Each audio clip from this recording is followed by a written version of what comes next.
Ang pagpupumilit ng ICC na pakialaman ang ating hudikatura ay panghihimasok sa ating soberanya.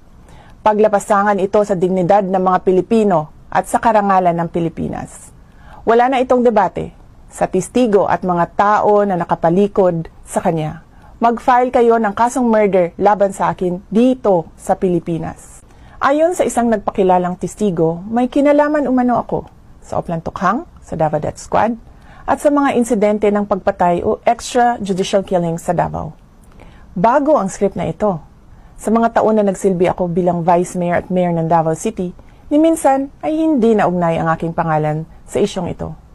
Bigla na lang nagkaroon ng testigo laban sa akin nang mahalal ako na Vice President. At kabilang na nga ako ngayon sa mga akusado sa International Criminal Court.